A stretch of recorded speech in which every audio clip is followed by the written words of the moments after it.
Happy Thursday, everybody.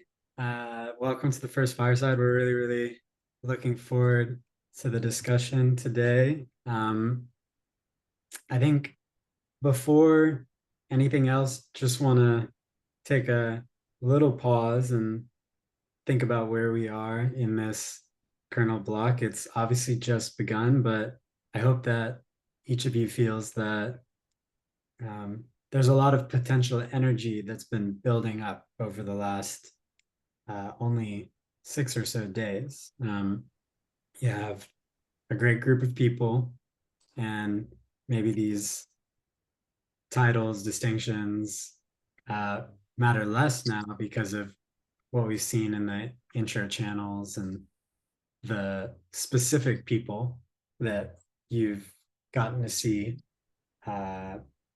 the work that they're doing, and maybe the ways that it connects to the things that you're thinking about for the block.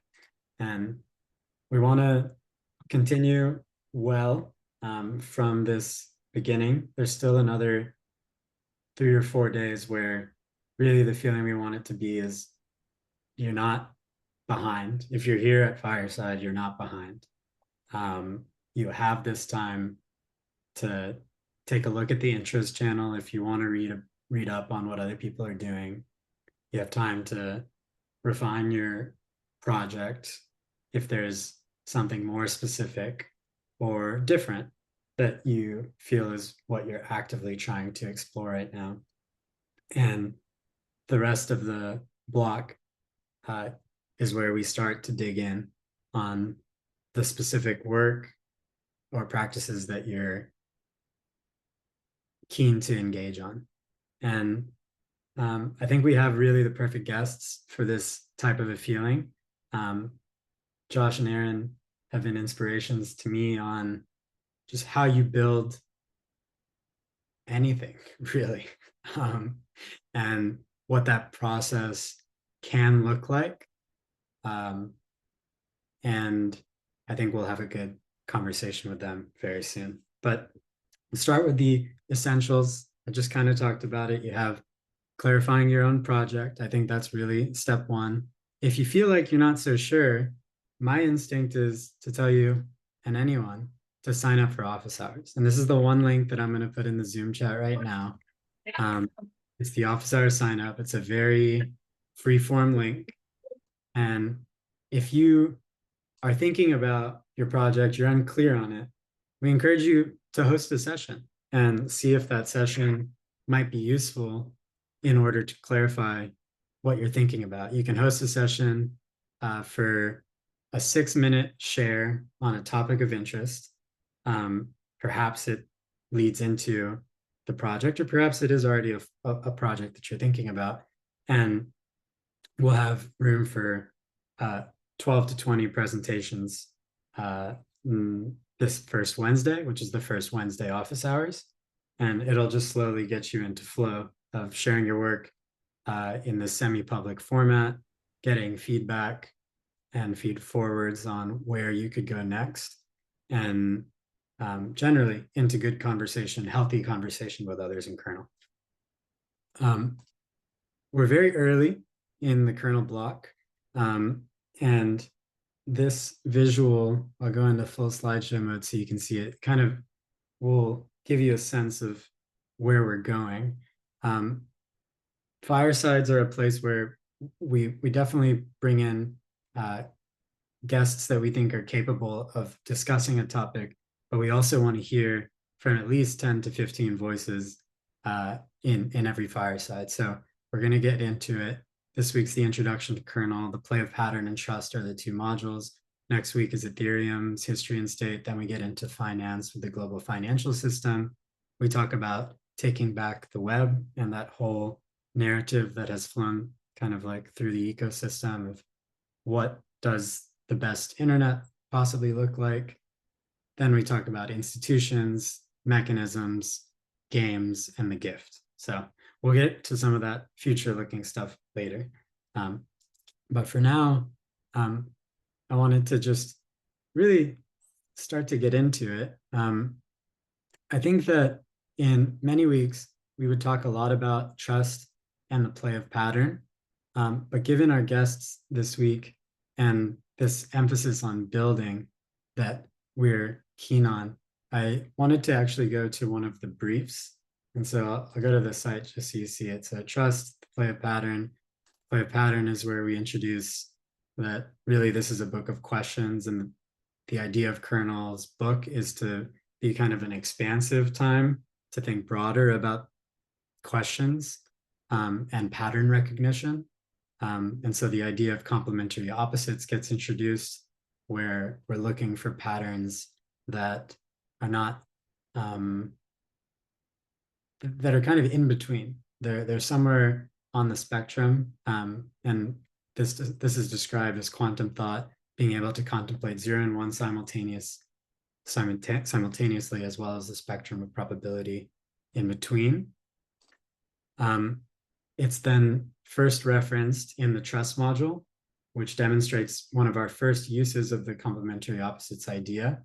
And it says we can build protocols with strong trust guarantees by defining clearly and encoding what it means to lie. So every decentralized protocol that we've seen that's been robust enough to stand the test of time has always been focused on how to avoid and encode rules against liars and cheats. And so just one example of complementary opposites, and trust is definitely kind of a fundamental part of the syllabus. But here we finally get to weird participants.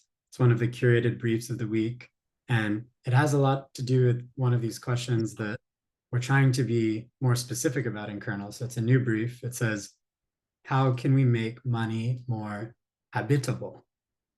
And habitable is a really interesting word. I didn't ever really put this word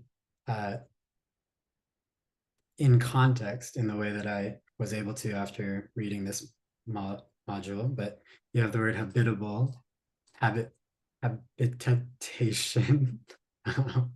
You have this idea that all money has ever been is a habit, a habituated way of valuing things in the world.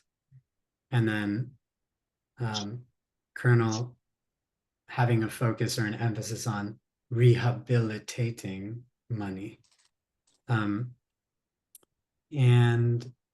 There's a lot in here, but it takes kind of an architectural turn towards Christopher Alexander's work and the Bauhaus curriculum, both of which are architecture focused curriculums and structural curriculums that emphasize intersectionality between mediums. And if you haven't noticed yet in Kernel, there's just a lot of incredible people around here who are doing different types of things. And so we're trying to lean into that in understanding like what Kernel is. And one way we think about Kernel is that each one of your projects represents another intersectionality that we can all draw upon. And there was one quote that I think is going to be the basis of our introduction, which is about the theory of habitable money. And I can't help but kind of poking into this section. So it's right here. It's from Christopher Alexander's work on making and beauty generation. And the first part is that to make a more habitable money requires making with exquisite care. Quality doesn't arise by design, it emerges during the process of making. We experience beauty when we see that everything has arisen by careful choice and ongoing consideration of both the environment and our own self. We are interested in the process of fine-tuning that creates. The unfolding nature of beauty generation. This one is one that Josh helped me better understand just a minute ago, where it's making beauty happens in steps, whereby each step expands the pre-existing beauty and in itself is complete. We remember throughout that there are infinitely many kinds of beautiful lives. And then the third part is the healing nature of making. Reunifying what was previously separated is essential to the process in space and communities and in ourselves as makers and citizens. And I wanted to start there, and with one last sentence here, which it says, it must, a theory of habitable money must of necessity be as intersectional as the medium in which we hope to construct better homes and habits for ourselves, along with what and who we really value. And so with that, I do want to take a second and introduce Aaron and Josh, who are collaborators and partners in every sense of the word. They are working on a curriculum design studio called See What's Under most recently. And they live in the paradox of digital localism. And we were really lucky to live alongside them in that paradox this past summer. Kernel and See What's Under helped co-host a program called Augmented Locality, where we worked on transforming the neighborhood into an outdoor classroom. And these 5 colors at the top of this page all coincided to a different field site or field trip that could be taken that we thought was a physical instantiation of something that also might be interesting in a digital sense. And Josh and Aaron are both like living at that intersection. Aaron at different times has been referred to as a media ecologist. He has a background in design. He spent some time at Uber. He spent time with Kleiner Perkins as a fellow, as a design fellow, very talented digital designer with an online garden presence that you can find linked in the announcements channel if you're so inclined. He's referenced twice in the syllabus for a post called The Garden of Forking Memes, and then another one on online identity, which comes up a bit later, called Identity R&D. And Josh is in the ground gardener and ecologist. He's taught through a program called TreeSchool, a variety of series on how to see different things in the garden and in the world. So how to see a plant, how to see a bug, how to see generally is been a series that we were lucky to draw upon for the inspiration for Augmented Locality. Both of them ultimately are also just kind of like human beings that we really, really like. And I actually kind of want to start with like the place that they're sitting in right now. If Aaron and Josh, you're so willing, because I was lucky to visit them in DC, and it's a really special layout and really life that I see that they've been cultivating for themselves and for the people around them. And I think that that might be the best place to start if Aaron and Josh, you're willing. Thanks for being with us. Good morning, good afternoon, good evening across all the many time zones. Hey everyone. Hello, hello. I'm Aaron, and this is Josh, and we are coming at you from Washington D.C. Was thinking maybe to start if you're in if you're in gallery mode, it would be nice if everyone could kind of like swivel their computer maybe like 180 degrees to both directions. So we got like a little field view, A little stretch. vision stretch, got a little sense of everybody's environmental surround.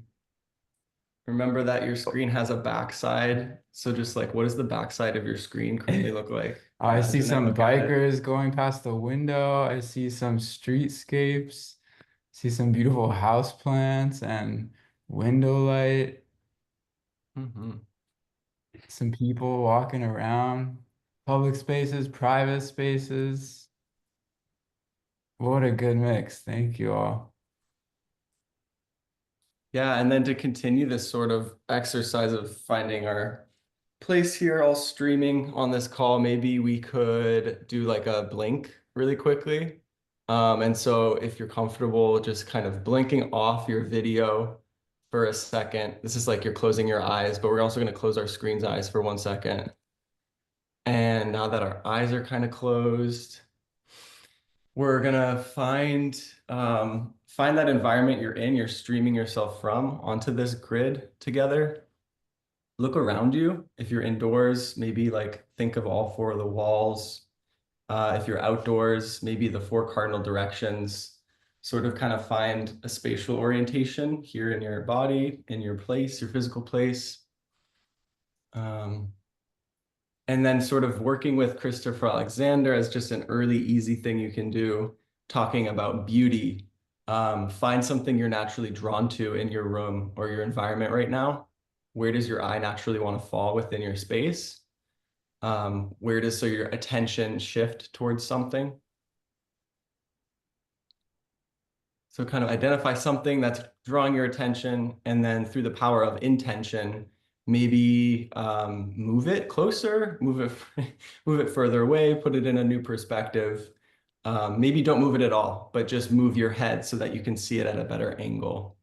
Beauty in the eye of the beholder and in our perspective of it, but also in our act of maybe rearranging one thing around you really quickly, or bringing it closer to you and maybe putting it in your view for the rest of this call.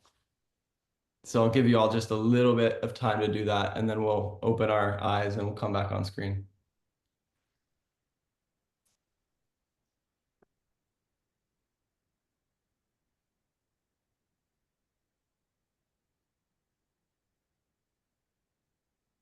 All right. Blink, laptop blink over.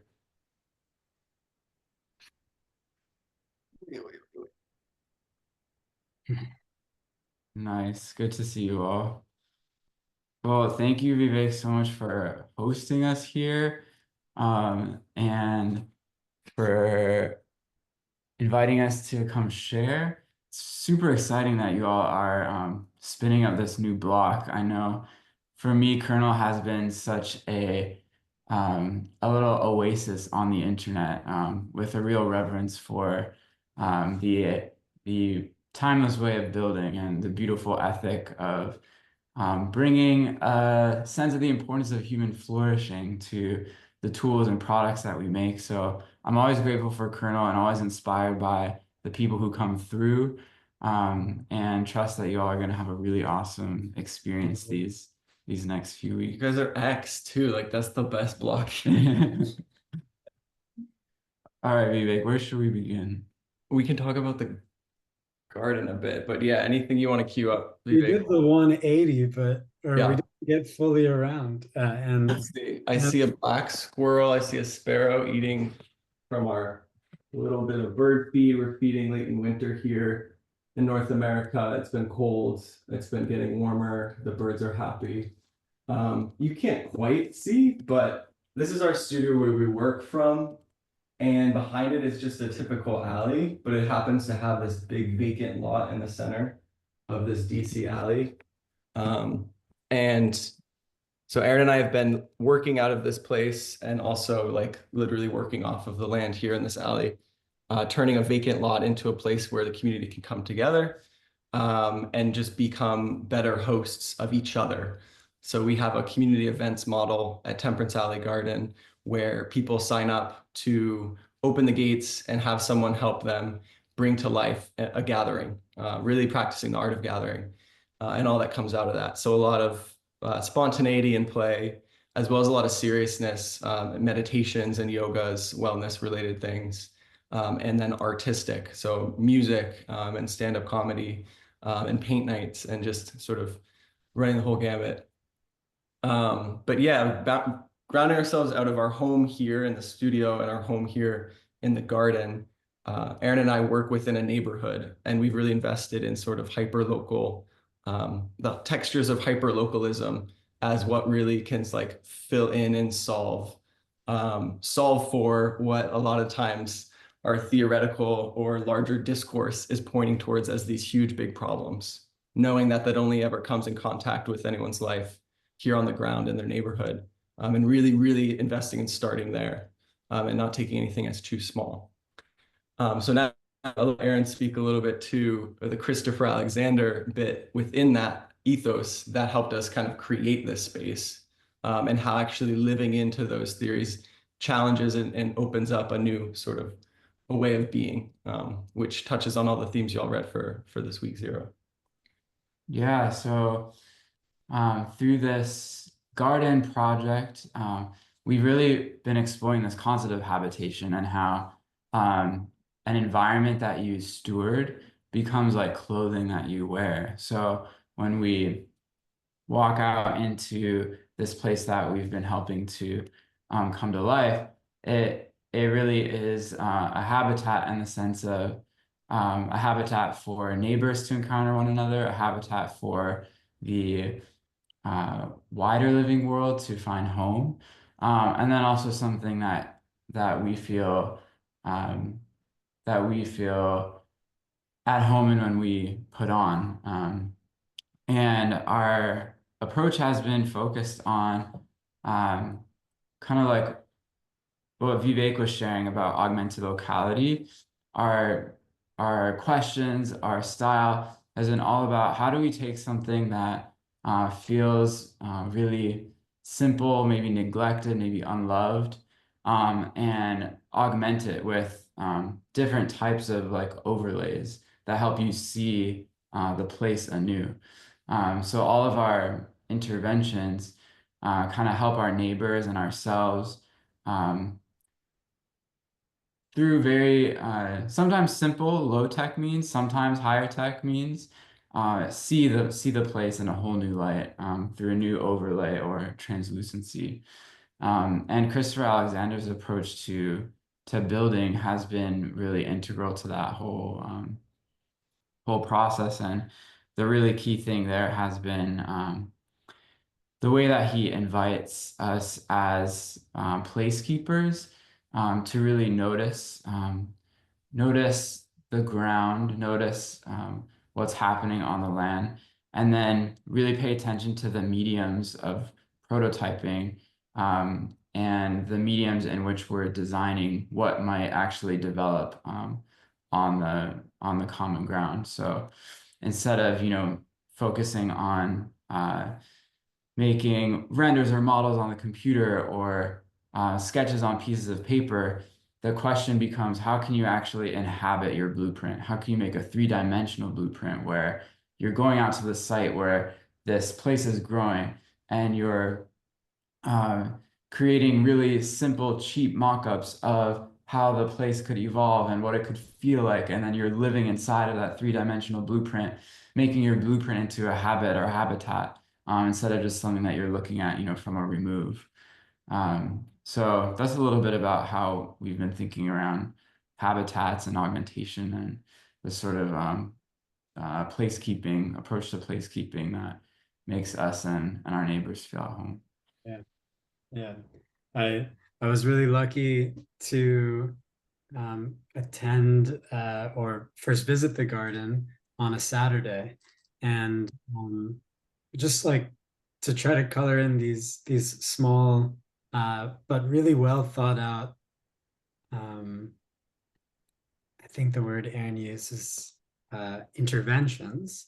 You have this welcome right when you walk in, and again, it's like right on that other side of the wall that Aaron and Josh have. So you walk down some steps, you walk out to the left, and you're in the back side of the garden. But what we're looking at in this picture is the front side. It's the welcome. There's a welcome circle there, small but well thought out. Then you get back, if I believe this is right, yeah, straight out into the lawn. And then there's this pavilion in the middle. When I went, I was lucky to be there for a birthday party that was happening.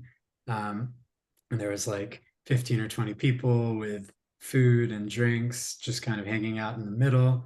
There's a garden if you go further back. And so all this, I mean, I watched Josh kind of like lead on that Saturday morning a cleanup of the garden, and it's serious work. I can tell you that. It's not like This is not just like you know, just like standing around in the garden. There were probably at least 15 people around doing one thing or the other, and Josh was helping to organize across herbs, vegetables, fruits, fungi.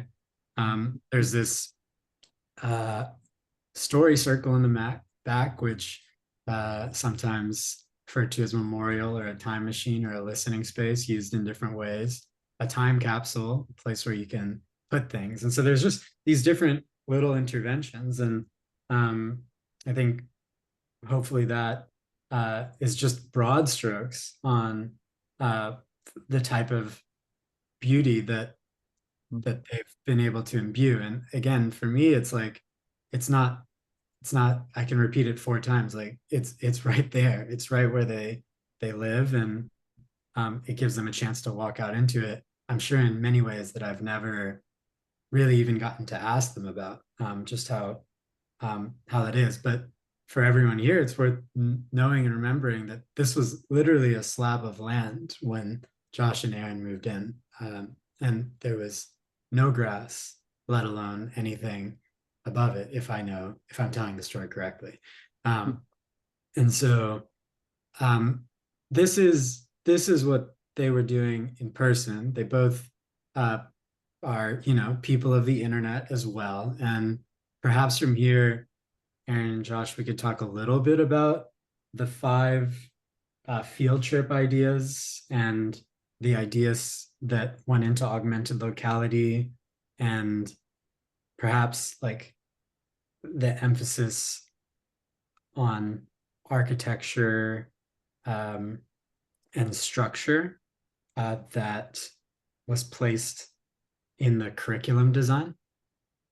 Yeah. Yeah, if I could first just kind of, reasons for showing the garden, if I could just sort of speak a little bit to what this project has been, maybe in a way that could relate more to all your work and where you're coming from. For us in this habit, in this home, and also this idea of creating beautiful functional centers. This project opened up when, it's sort of finding a gap or finding a space during the pandemic. It's a vacant lot that we lease from a developer who plans to build on it, right? And so, extending from our home here, our centered place and our studio, what's immediately in our view, right? I think that's the lesson. It's like what's immediately in our view, and it's this potential of a vacant plot of land, and then sort of walking and building out these centers that Vivek moved through that create an experience across the garden, finding sort of that hearth for each of them, and that sort of that function that can help support community or support a gathering that people would want to come in and actually gather around, is what's created all those different centers. So there's a whole experience walking through the garden to offer that. But that's something that was never like pre-mapped or planned. Those patterns naturally arose from literally just like walking and finding where and what shape, and then inviting people in to walk with us and say like, what do you want to do here? How do we be well here together? And sort of continuing to knit in those experiences. And so that unfolding literally brings you back to our home. It's an unfolding of our home. The garden is an extension of that. And I think when we think of designing for the world, it's really useful to think that way. Even if you are creating something digital that maybe serves communities all over, how can you extend that thread back to your own, heart and hearth space? Because that's where the full texture of your living experience is going to inform your better project, your better offerings. Yeah, and I think speaking to that spirit of this project, which happens in real space, but is really about interactions, about ecology. We, offered last summer still in development, and a program called Augmented Locality, which really kind of finds another way to give people permission to explore that questioning space, that pre-proposal, pre-designed, what is happening in my world? Where can I bring my care and attention? I worked in the tech industry for many years, a lot of it in the sort of crypto research space. And in the months before I went to the locality, I had this very frank conversation with Vivek where I was like, I was feeling super frustrated about how much it seemed like the tech space and the tech industry was building and focusing on these tools that isolate us from one another and that suck us deeper into these virtual holes and don't help us engage more deeply with, the places that we inhabit. And as somebody who's like a deep admirer of technology and its possibility and all that it can do with us and for us, I just started thinking a lot about how like it doesn't have to be this way. Like we don't have to use these tools only to dissociate from where we are.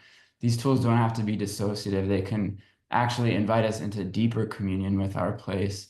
These tools can help us develop better relationships with our neighbors. These tools can help us enhance our capacity for local care.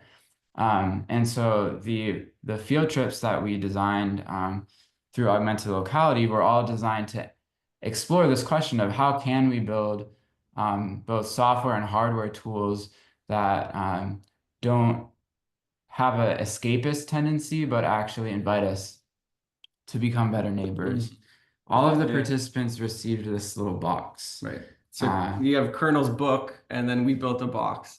So the book in the box is sort of complimentary. Yes, and so inside the box, when you open it up, we had a local cohort and a virtual cohort. The virtual cohort received their boxes in the mail. The local cohort is hand delivered, and when you open it up, it's filled with all these envelopes and objects and tools. And each field trip, I'll take out one of them. This is one field trip permission slip envelope. And each field trip is paired with a certain type of public good that you're invited to go out and explore. This one is memorials. It has a technology tool. This one is a tool called Statue GPT, which lets you use AI to talk to local statues. And then it's also paired with a object, a handheld object that helps you complete a creative exercise. In this case, it's just chalk. So very, very simple intervention, which is to, this is an interface into sidewalks, right? So when you're at a public park or plaza or memorial, this is leaving your mark. And it's also the chalk you're supposed to write down relates to the conversation you had with the statue or the memorial. Like a little epitaph or a piece of inspiration, someone walking by, looking down at their shoes, maybe not looking up at the world, can stumble upon your chalk mark and maybe then look up and sort of re-engage. So it's another interface back into these sites of public good, right? And so across all 5 field trips, it's a similar pattern. It's the idea that public goods aren't abstract concepts. They're literally places in our neighborhood. And more importantly, they're people, the people who help take care of our neighborhood and animate these spaces within the spirit of whatever good it's offering. And so with week 1, it's about who are the examples, who are the local legends, who are, what are the tales we need to remember so we don't repeat the past, right? And engaging with those sites doesn't have to look the way it always has. New tools, new creative expressions, ChatGPT as a way to actually talk, and put it in your ear, don't read it, like look at the thing, have a conversation with it, is now possible. So why not practice that and see where it takes you, right? And so this example of a field trip, a permission slip to go do that work isn't necessarily just for the outcome of, well, okay, now, one statue, although that's really important. It's really about pulling you into a conversation with your home, with your environment. That should be the spark of any new creation or any new design, is actually going and finding the real world need where it can serve, and it can serve first. And so just kind of grounding that ethos that really does respect the Christopher Alexander design on site, live in your sketches, work from there, work from the heart, work as a full human, under all of the sort of intuitions that can come into that and guide you along, is really more artistic as well, creative and artistic expression that helps bring more life, we believe helps bring more life to the world. And certainly is how we find the world works. If you look into ecology and you look into an actual garden, you find that it's these strange entanglements. And so, the field trips are a permission to go get a little more entangled with your neighborhood. And we can speak more on the other examples, but I wonder if there's any questions at this point. There's quite a few in the chat. I want to ask just one as a follow-up, and then maybe we can hear from everyone and spend really the next 25, 30, however long on questions. We just outlined memorials, which was the first field trip. If we look at all five in order, we have memorials, archives, community bulletin boards, habitats, and sanctuaries. I'll just say them one more time. It's memorials, archives, community bulletin boards, habitats, and sanctuaries. And the thing to note for us was that there was a digital equivalent and a digital hope that I think Aaron was pointing to that came from perhaps a place of, real dread or hope for something better, I think at its best, which is always the feeling I really get around Aaron and Josh. But it's worth noting that like the internet and our technologies, they have all of these characteristics. If you look at it a little closer, it's memorials, and a memory machine is definitely what we've started to see our, especially our shared computers more like. And I mean, recent developments have been really fantastic in both that direction and in the direction of archives.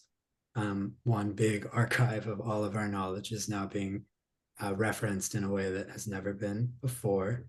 Community bulletin boards, the initial example of a tweet, an idea of that website, could say it was almost like a community bulletin board, but what went wrong? And if you go back and actually find a community bulletin board, just like what opportunities lay in the wake of the trajectory that, let's say, X went versus where it could have gone. And then habitats and sanctuaries, I mean, another whole few rabbit holes. And so I don't expect necessarily a long response, but I am curious. And Aaron, I know from the media ecologist side, just like, do you have a sense here on things that are re-inspiring or getting you excited about the promises in the digital world?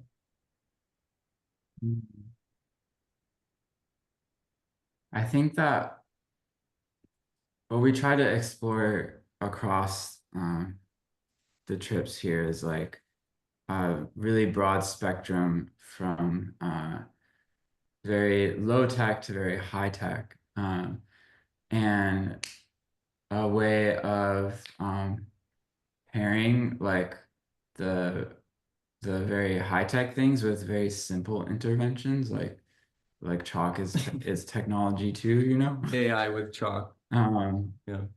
And I'm really inspired by this approach of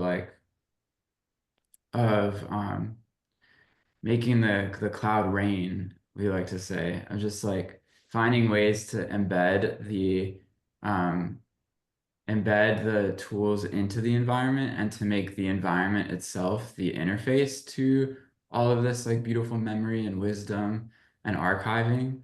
And the whole I guess design pattern of adding a little bit more friction into these user experiences, friction that encourages you to kind of get beyond the smoothness of the screen and enter into the textures of the locale. And just like, yeah, playing with ways of making those local textures actually be the interface to something digital, but in a way that's maybe like misleadingly analog or a little bit more, yeah, it's more like the digitality is being infused into the analog. Beautiful. Thanks for that. We're going to get into the next portion. Thank you so much, everyone in the chat, for the participation and engagement. If you're willing, anyone who's in there, who's asked a question, to just unmute and get us started. We could try to use the raise hands feature a little bit, or we could just unmute, but lots of great questions for Aaron and Josh, and even comments, right? Like we have time, and would love to just get started, and hearing as many voices as possible is is like the biggest win possible in Fireside. So thanks, Aaron and Josh, for getting us going, and would love to hear from everyone.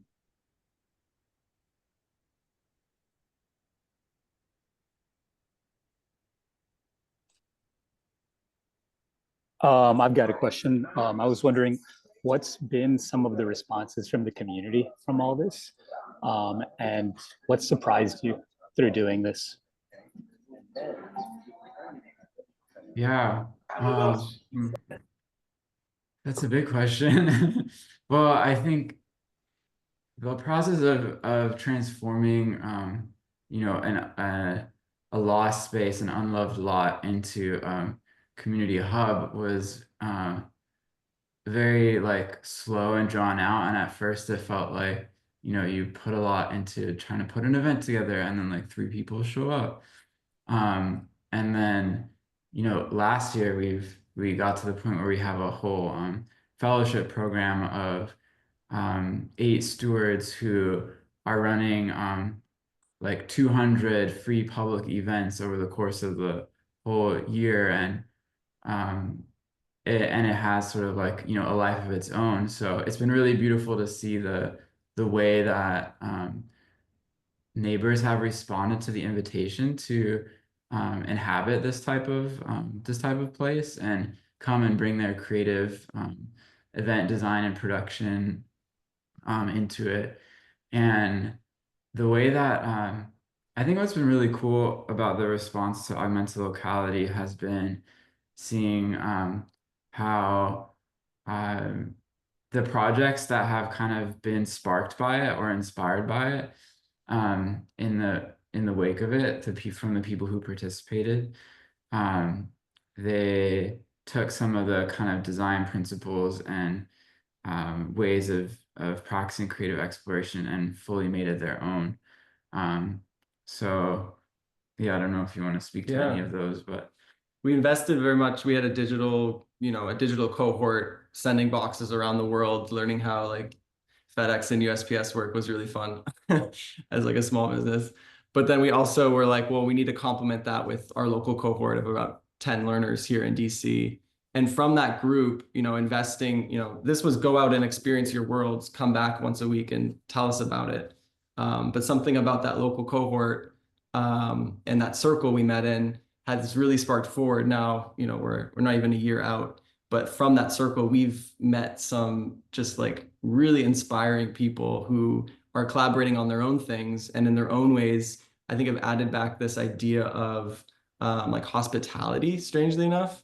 Like a lot of their ideas center around how do you create a gathering where like people are gonna come and meet each other in a new intentional way. And I find that's probably the through line through a lot of the gardens, you know, gatherings. You know, augmented locality almost feels like it could be a solo field trip, but really it is about getting you back into community and getting you back into a shared language of your neighborhood environment. And when you do that, suddenly you kind of light the spark in people where, you know, we're now being hosted back from the program of hosting others through an experience.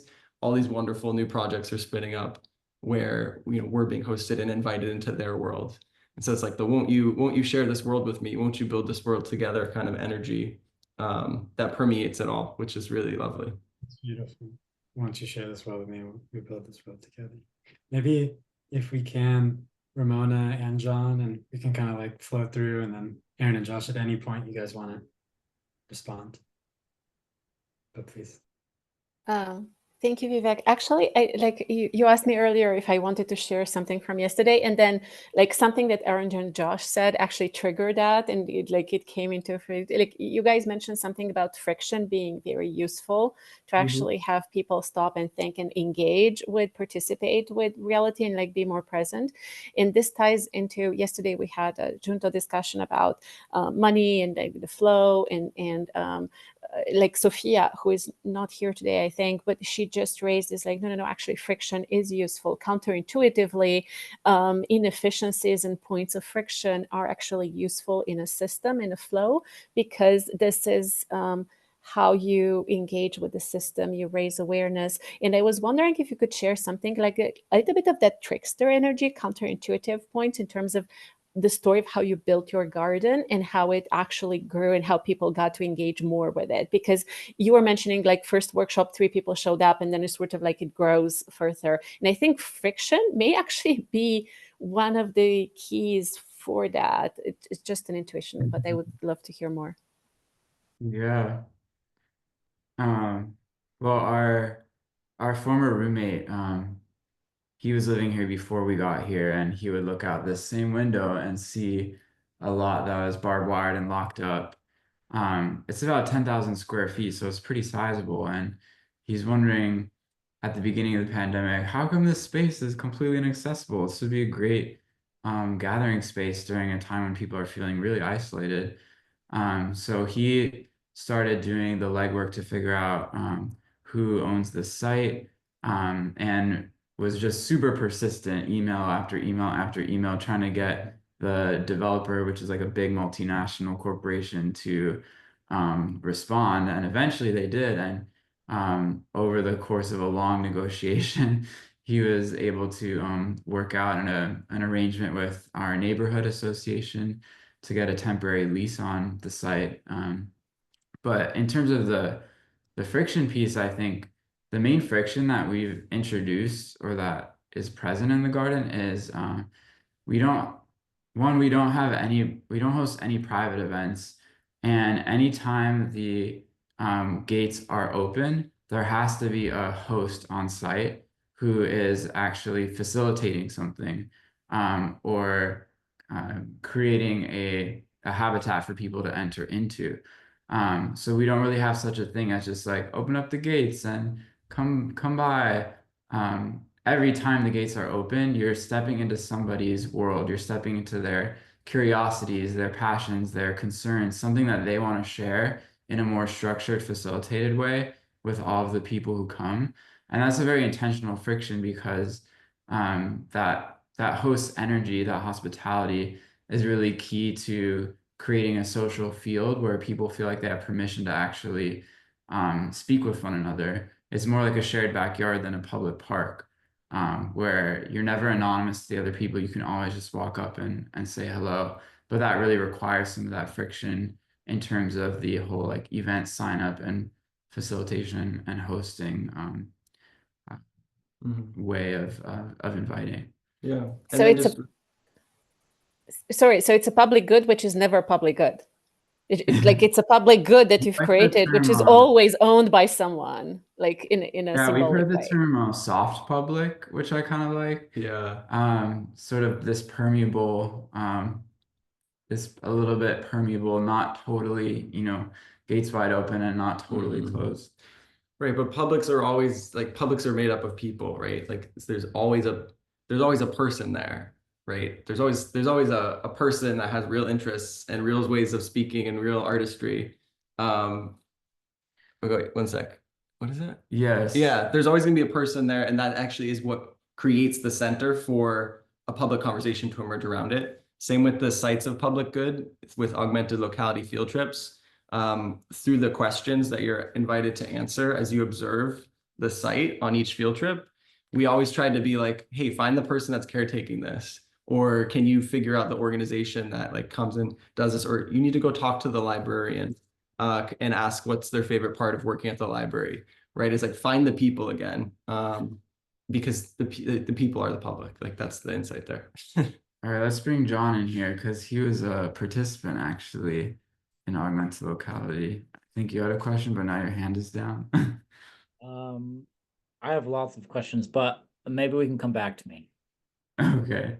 How about you, Jan?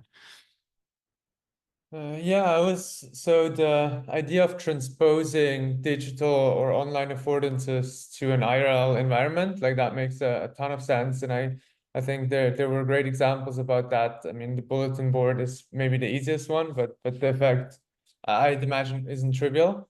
What I find a bit harder to imagine are this idea of augmenting the physical space with the digital, especially without relying on the screen. Because if once you bring in the screen, then it's the danger is people are sucked right in there. So is there anything that you found works there, or any thoughts, ideas around that? Yeah, that's a good I love that question. question. We've done a few experiments. They're all kind of early plays, but briefly, because I know we've got some other questions. Um, we've been like playing a lot with audio. So the whole like statue GPT experience, for example, doesn't take your eyes away from your surround. We also did some plays with USB through our friends at USB Club, basically setting up a system in the garden where people could bring a USB and harvest files the same way that they harvest vegetables. We put together a little file pack of um, live audio or music or photos, documentation that was grown in the garden space, and then allow people to use the USB to actually like bring that home with them. And then the last little experiment has been using with like NFC tag stickers, which does still have a little bit of a screen component, but basically making like objects in the garden portals to content that you can only access by actually like visiting the site. Mhm. Yeah, I just add on this orientation, like the idea of a map is sort of a really useful heading. You know, there's a lot that's in that rectangle we hold in our hand, but when you can really view it as like, how does looking at this rectangle actually start to feel more like a map for a person's body in space or in a landscape? And so like for archives, you go on the phone because you actually are looking at a map. You're trying to find where's the little free library I can go put this little piece of neighborhood town history back into the little free library for someone else to keep the memory alive, keep it in circulation. And so yeah, thinking of these tools as maps that orient you in space is also maybe a helpful way to find another angle on the interface. Adam. Hey, thanks for sharing. First of all, super cool project, lots of beauty in there. I think I heard you say earlier that the developer intends to build on the land in the future. So I was curious if you've kind of reflected on beauty in permanence and the role of attachment and like the tensions and the balances that can be, I guess, strived for in something. I mean, obviously nothing's forever, but I just wondered if that had come up for you in any way. Yeah, it is really at the heart of the project is the temporariness, and actually embracing that is really like across shallowness and depth. It's really liberating, right? Like we have a meditation circle that meets every Wednesday where we could maybe explore some of the more just like spiritual elements of things going away and impermanence, as you mentioned, which is really, really fruitful. But then, like, I guess to pull it up to the shallow and practical side, when you have a deadline or when you have something that can be framed and contained as an experience that you're inviting someone into, it actually can clarify relationships and bring people maybe more fully present, bring them more fully present to the moment, because this is the offering. It's this moment. Can you occupy that with me? And it's easier to say yes than something that seems ongoing or forever, which is already its own illusion.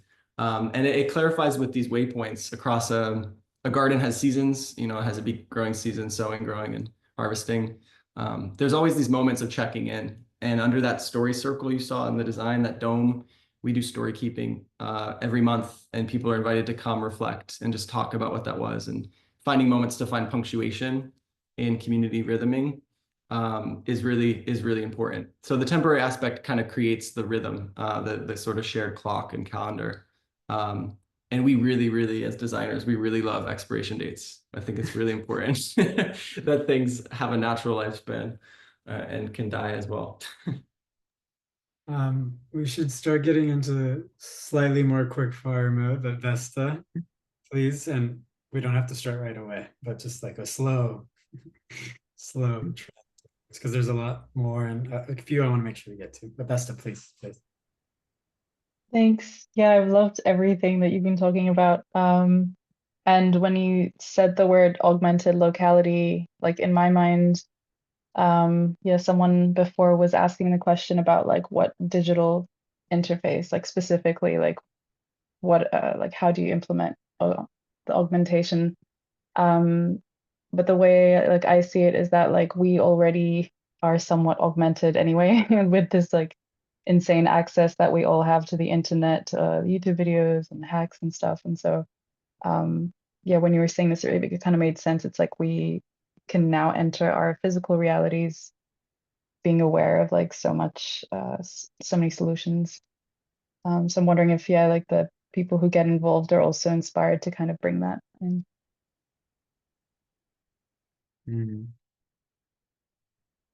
Yeah, I think I love the frame of augmentation because it's so expansive, really. Everything from, you know, a piece of paper can be like an AR of a very powerful AR filter, you know, just in the sense that like when you go out with a worksheet that's asking you specific questions, now you're looking at the environment through the filter of those questions, and it changes what you see, what you're noticing, what you're looking for. And so it really starts with just recognizing that the simplest of tools are actually really powerful augmentations of our, you know, perception. And then beyond that, you know, the GPTs and the internets and the new hardwares, those are all like, you know, if a piece of paper can be powerful AR, these new things are like going on steroids. So I think just as our in our studio practice and as a design practice, developing just like a deep appreciation for actually how minimal an augmentation can be and still be quite powerful also helps us approach um, the more high-powered sort of like digital interventions. But what we created at the end of the program was basically a little invitation to allow people to design their own field trips that bring new tools into the environment in a new way. And we're honestly like putting out this invitation and trying to sort of spread the word about this way of thinking about technology because we don't think there's enough tools that are being built like in this vein or in this way, and are hoping to find others who want to create from technologists who want to create from a place of desiring to deepen relationship to place. So I guess the short answer is there's not enough yet, but there should be more. Justin. Yeah, thanks, guys. I feel a little nervous to ask my question, but I think I can get to a good place. I at the very beginning, Vivek said you guys were partners in every sense of the word, and I wondered if that was true, like if you guys are partners in life too. And I asked that because I wanted to understand, I think regardless of the answer to that, I wondered about like how does like love and relationship, because I feel a depth of love between you two and your place and your home. How does love and relationship play into this expression of beauty and the cultivation of that kind of sense of home for self and for your community?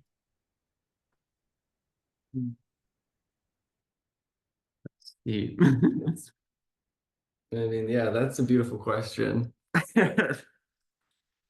I mean, it's honestly at a certain point, it's not good to even speak of certain things. Like, it's not great to try to like explain away this aspect. I love what Christopher Alexander does really well in his writings around, you know, places that are alive, is he's soulful, right? He recognizes spirit for spirit. And when you do approach the realms where words aren't going to really help you, right? The real thing that's motivating you, the real thing that's giving you life. You maybe want to switch from like explainer mode into poetry. And a lot of times poetry maybe just into kind of the silence of it. But I was a humanities major. I'm not I'm like not a techie, but I bring a humanities heart into the world of tech, right? The world we all live in. You know, it's just the new mediation machine. And I know Kernel also does that, right? So that intersection exists.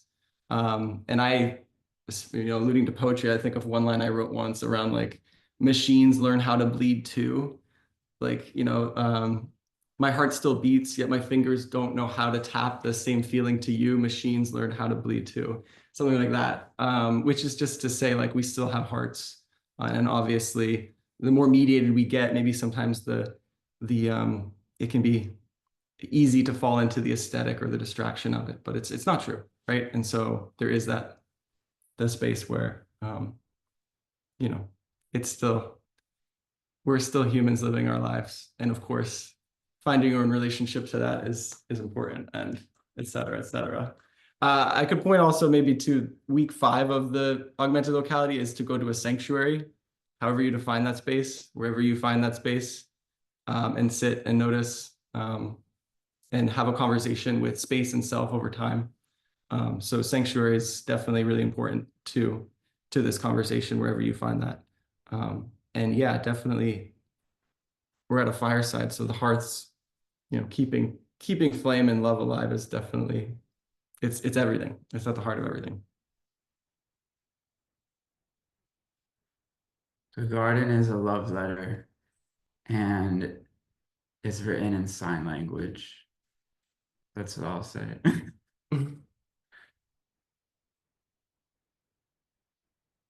Afika would love to hear from you too. Thanks so much for the wonderful chat, guys. I had a quick question, which kind of goes back to the point that Aaron made about how providing different lenses with which to look through the world is kind of a form of like augmentation. So related to that, I was curious to know, Josh, I think when they were telling us about your guys' background, there was something about how you ran a how to see series. And so I was curious to know just a bit more about the motivations behind that series of things. It sounds somewhat related to this thing of like just looking at the world in a different way.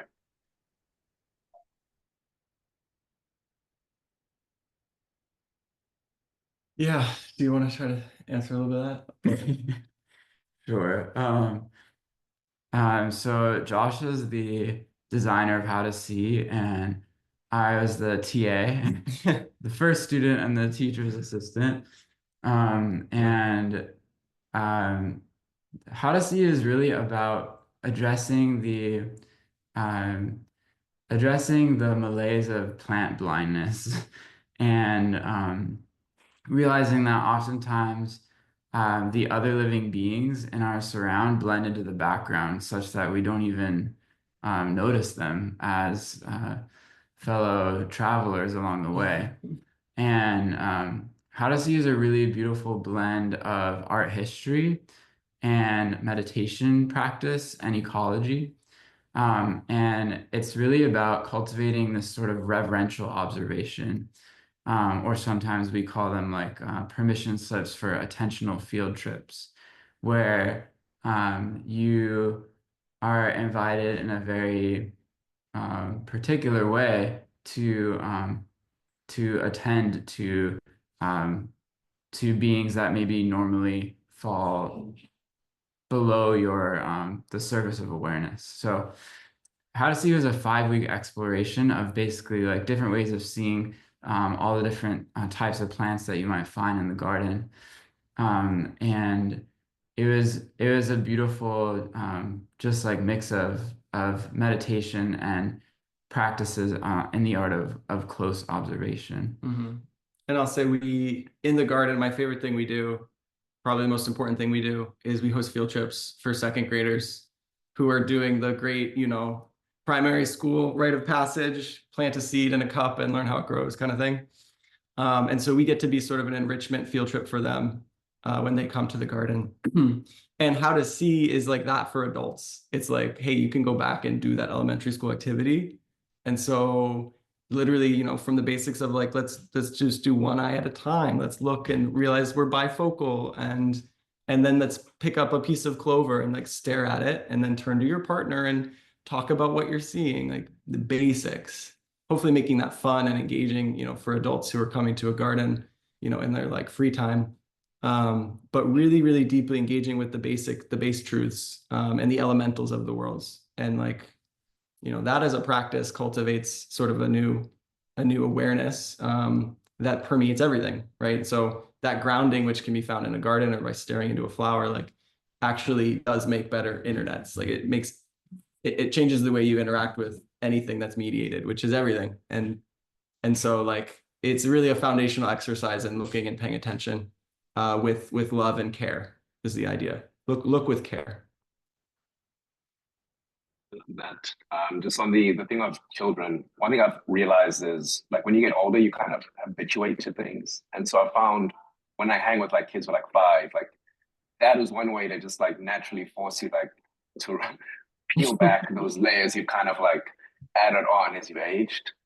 And then another thing about plants, I watched a video way back by Michael Pollan, who basically did this thing where he basically like was recording a plant and over like the course of 5 days then sped it up and showed how we kind of live in this different temporal scale where when we look at plants, they don't actually look like they're doing much, but when you look at them at like 100x the speed, you can kind of see life in them. And so I definitely love how you guys focused this how to see thing on just plants as just as another form of life in our world. Mm-hmm. Yeah, and again, foundation of life. Yeah. I want to get back to John in a second. The question I'll ask for Aaron, not Aaron Lewis, but Aaron is in the chat, and then maybe we do John and see. Maybe that's a lot for today. But the question seems related and relevant. It says Baratunde's citizen as a verb seems resonant with placekeeping. Do you have any thoughts on this?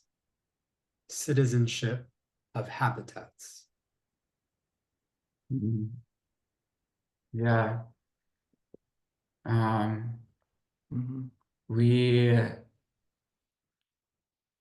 We made the garden project happen through our neighborhood association, which if you're not familiar with that form of organization, it's basically just an all volunteer group of neighbors. It has geographic boundaries, and it's a very almost like undefined like legal entity for neighbors to do whatever it is they want to do together. Very open-ended. And what we've found, through relating to our locale through the medium of a neighborhood association is it really switches your mode of being from relating to citizenship as a consumer to relating to citizenship as a participant. I think oftentimes the kind of appification or the sort of software as a service model is really easy to get stuck in that way of thinking when it comes to how we relate to our cities and our city services, that the city is sort of just, another service provider like Netflix, like Amazon, that I pay money and then I get service in return, like a vending machine.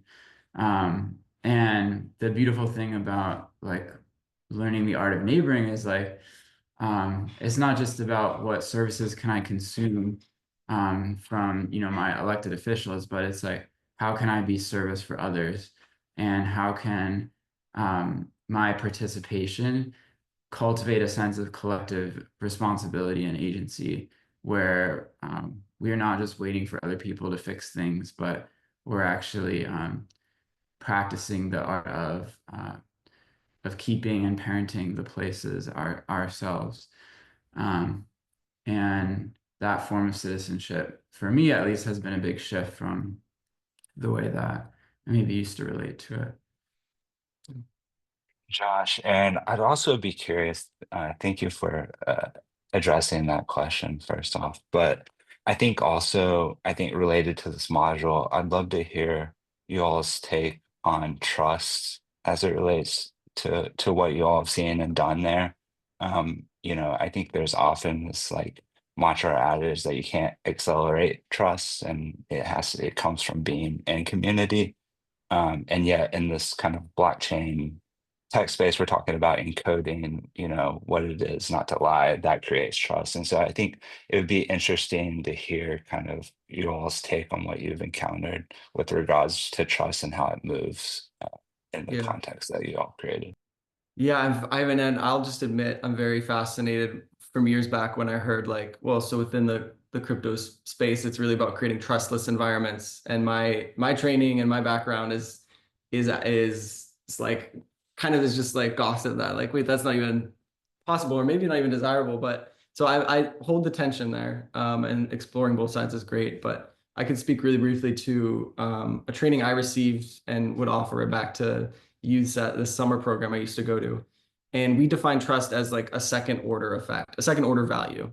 Trust isn't something you can directly go up and like touch or work on with people. It arises out of when these lower values or these lower conditions are met. And so we talked about with our community, we have these 5 values we want to uphold. First being safety of everyone involved, and then offering respect to everyone, including people, so reaching out and including and holding space. And then when they are there, inviting a sense of belonging. So it's safety, respect, inclusion, belonging, and from that, right, trust can emerge. And so it's this sort of amorphous secondhand thing that is a quality of relationships, and it's never guaranteed. It doesn't, you know, build it once and it lasts forever. And so when you look at how do you then work on trust, really look at those, where does within a relationship, where are moments where those values are able to be expressed or spoken about or cultivated? And so what we do every month in the garden is we circle up, invite anyone who wants to come to share stories. And it's very simple around, this will just be a designated space to have a prompt and reflect and be able to talk about these things. That's one example, but it's about realizing that tending to actually messy human relationships is going to be the thing, and also expecting trust not to be always there. Really looking for the moments when trust is broken as the best example of like defining what it was or what it is. So that's really messy and kind of lame. A design inspiration in that is just we base everything on circles. Circles are great. Make sure everyone can see each other. No one's hiding in a circle. You know, so kind of working on those squishy things. That's where I place my flag. But I'm really curious how the protocol trustless or trust filled through these different interventions is going to complement that sense of human values. So I mean, yeah, simple protocols at the base layer, but protocols is like a good one. The other rule that was brought up earlier, I hadn't heard before in the garden, was the rule of the gates open alongside a host. It's a nice other example of that. And just in addition to the Vitalik post, which I do think is really informative, there's this one line from the module on this like trustless idea that we also put to rest, at least from our perspective. It says, these clearly defined and encoded rules do not mean that we no longer need trust at all. It means that there's an implicit shift from trusting those who own the media by which we transfer value to those we are actually transacting. So the canonical example here in crypto circles is that Bitcoin is going to be stuck at 21 million Bitcoin as a result of the protocol's rules and the heavy social layer that kind of keeps it there. And it therefore serves as a meaningful alternative to the Federal Reserve, whose rules are more opaque and in motion. And even though both have their place, one that's encoded by math has its benefits. Now, none are perfect, but the Vitalik post across different defense scales is also informative, to try to imagine these like global systems that are trust machines, that therefore have to place a heavy focus on defense and protection. Perhaps at the local scale, you have a different kind of design that you're optimizing around, but both are in the category of like trust technologies, which I think lead us towards a more interesting digital world overall. So curious about trust technologies overall. Maybe finally we could get back to John. Thank you for holding your question earlier, and if you're willing. Well, thanks, Vivek. So the questions I had earlier actually were asked.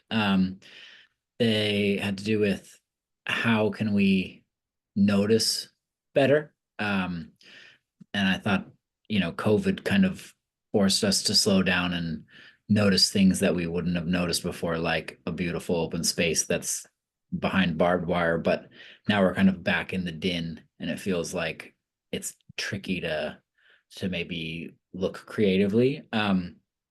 And I also had a question about impermanence, which I think you touched on. So on the back of this last conversation, I think I saw a question a bit earlier about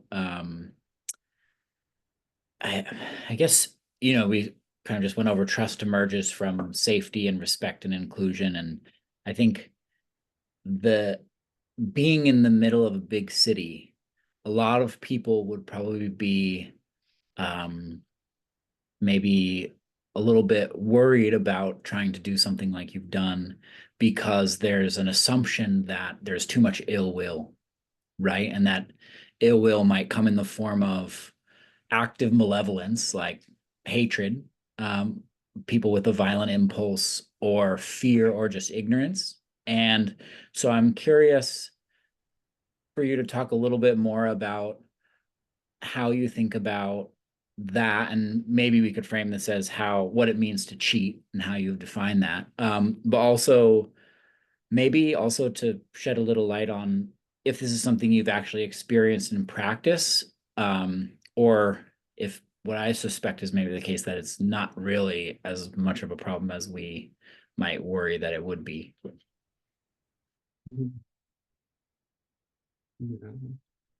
Yeah, I think, well, I think Josh and I have like different default levels of comfort when it comes to designing in public because of our backgrounds. Like Josh grew up in a very rural place, like outside of the city. I grew up a little bit closer to city center.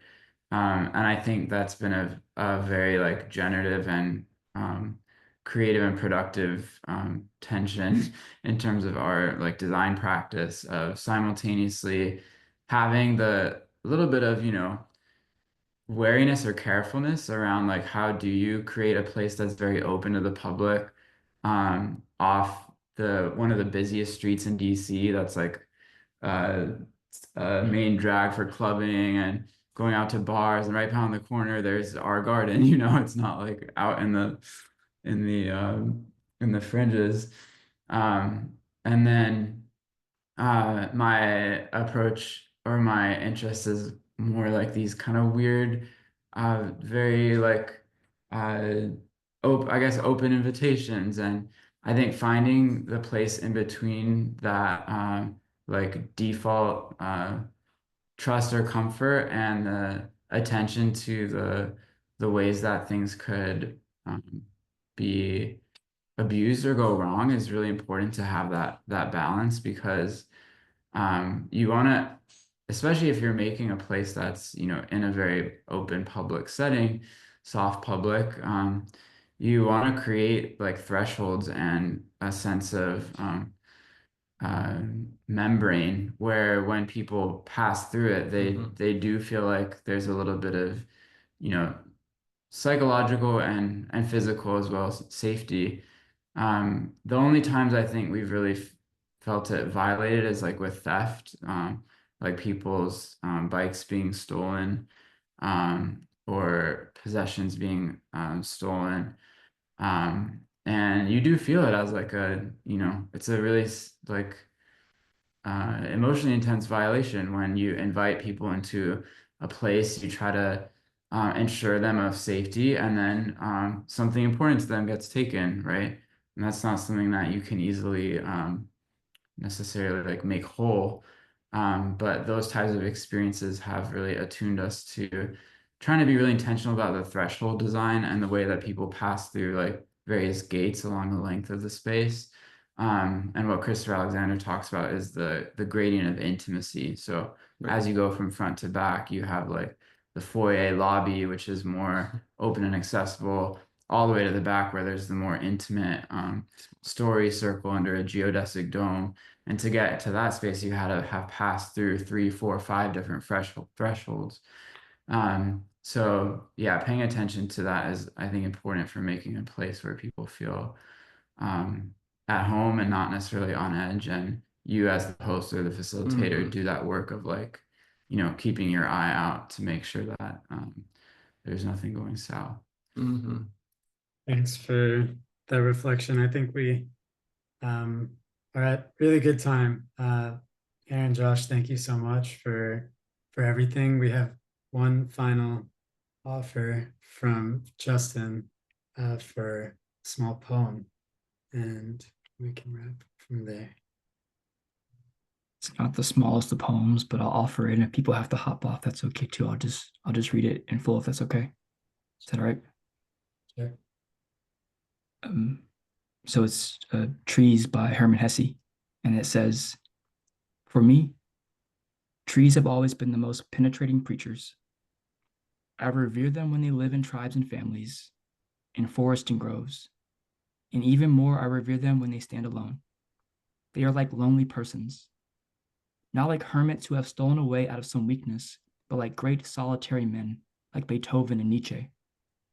In their highest boughs, the world rustles, their roots rest in infinity, but they do not lose themselves there. They struggle with all the force of their lives for only one thing, to fulfill themselves according to their own laws, to build up their own form, to represent themselves. Nothing is holier, nothing is more exemplary than a beautiful, strong tree.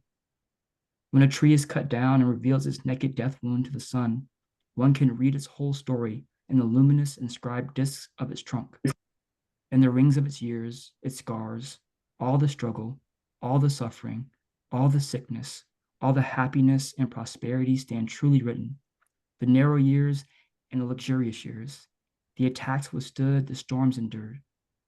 And every young farm boy knows the hardest and noblest wood has the narrowest wings, that high on the mountains and in continuing danger, the most indestructible, the strongest, the ideal trees grow.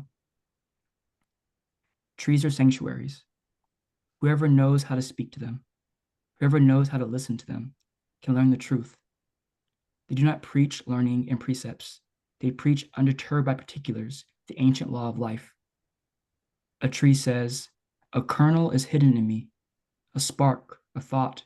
I am life from eternal life. The attempt and the risk that the eternal mother took with me is unique. Unique the form and veins of my skin, unique the smallest play of leaves in my branches, and the smallest scar in my bark. I was made to form and reveal the eternal in my smallest special detail." A tree says, "My strength is trust. I know nothing about my fathers. I know nothing about the 1,000 children that every year spring out of me. I live out the secret of my seed to the very end, and I care for nothing else. I trust that God is in me. I trust that my labor is holy.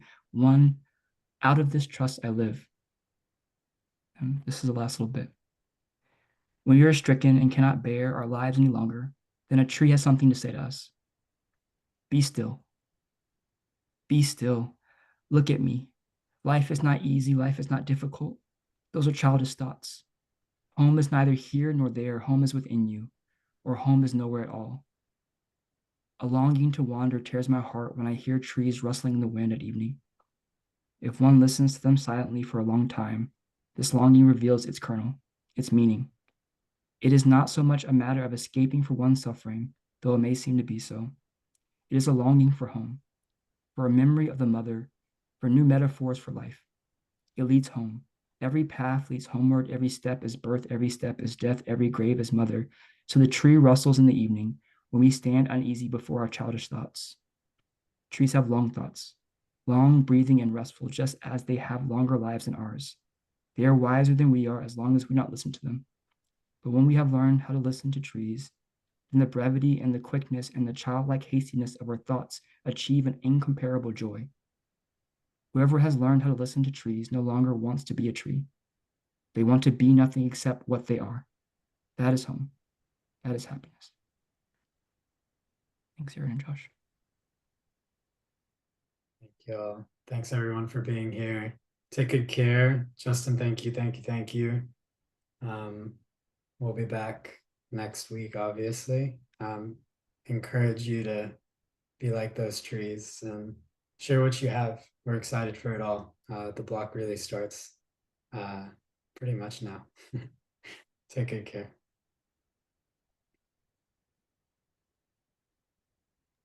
Thank you. Thank you. Bye, everyone. Be well. Thank you.